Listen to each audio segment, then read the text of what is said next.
So what is plagiarism? Plagiarism is when you copy from someone else's work without acknowledging it. It can be from another student, it can be from a source such as a book or an article, or it can even be an image from the internet. When you use someone else's work, you have to acknowledge them. And you have to acknowledge them in two places. You have to acknowledge them in the text as a citation, and I will show you how to do this, and also in the bibliography as a bibliographical entry. The example I'm going to use to explain this to you is from a book of Claudette Schroeders, who is a South African artist. And this is the page, an image of the page in the book that I'm going to use.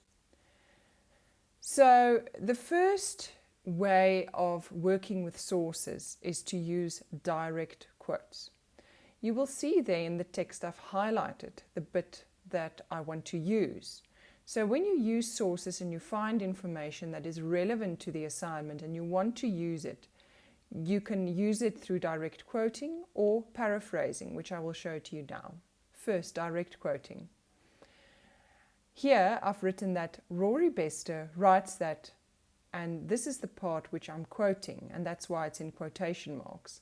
This series was inspired largely by her experience during a residency in Kenya.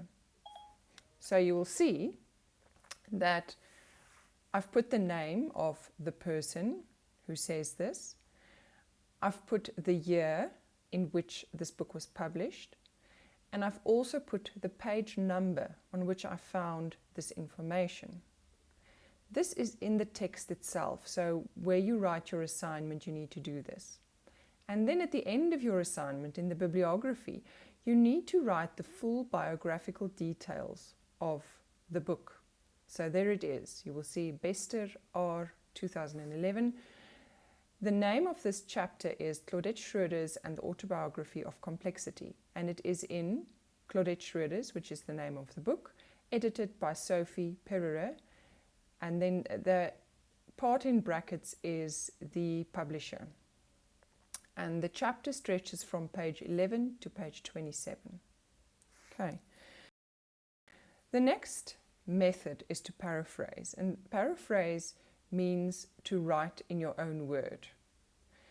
So there I've used the same passage which I've highlighted, and I've written it in my own words now. I said, Rory Bester writes that she found inspiration for the sculptures when she was in Kenya. So you can see there that I've changed the words and I've used my own ones. You can also write the sentence differently. For example, you can say, Claudette Schroeders found inspiration for the sculptures when she was in Kenya. And then you put in brackets the name of the author, which is Rory Bester, 2011-19.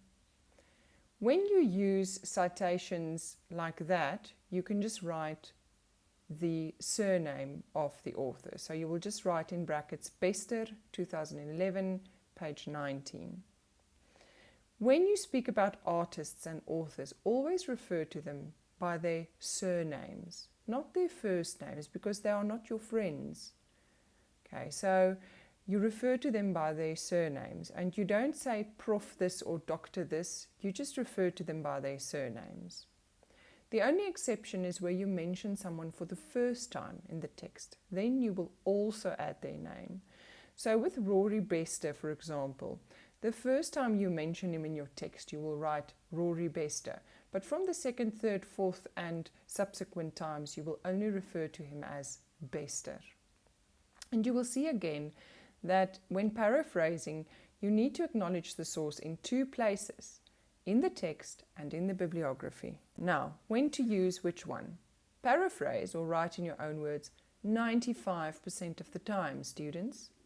Direct quotes are only for when you want to show that someone important has said something specific, for example, in a speech or on television or in an interview. So, the president has said in an interview, and then you quote him directly, and you also put the source in brackets. Or, when an author has said something so eloquently that paraphrasing will cause the meaning or the poetic effect to diminish. This is, for example, when you quote a poem or when you quote a passage from a novel, not when you are working with text like this. There is no reason whatsoever, students, that you need to use a direct quote for the passage, which I've highlighted here. And I've used it as an example specifically because many of you do this. There's no reason why Rory Bester should be directly quoted, because he has not said this in a way that is especially poetic. So changing it to your own words did not alter the meaning of this text. Okay, so use your own words. And then, where do I learn more? Tutorial letter 301 on MyUnisa under official study material. You need to work through this whole document. This document also shows you exactly how to cite and how to include the biographical details of each and every type of source.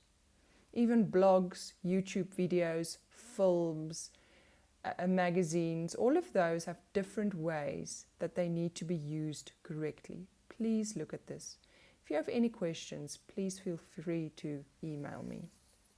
Thank you.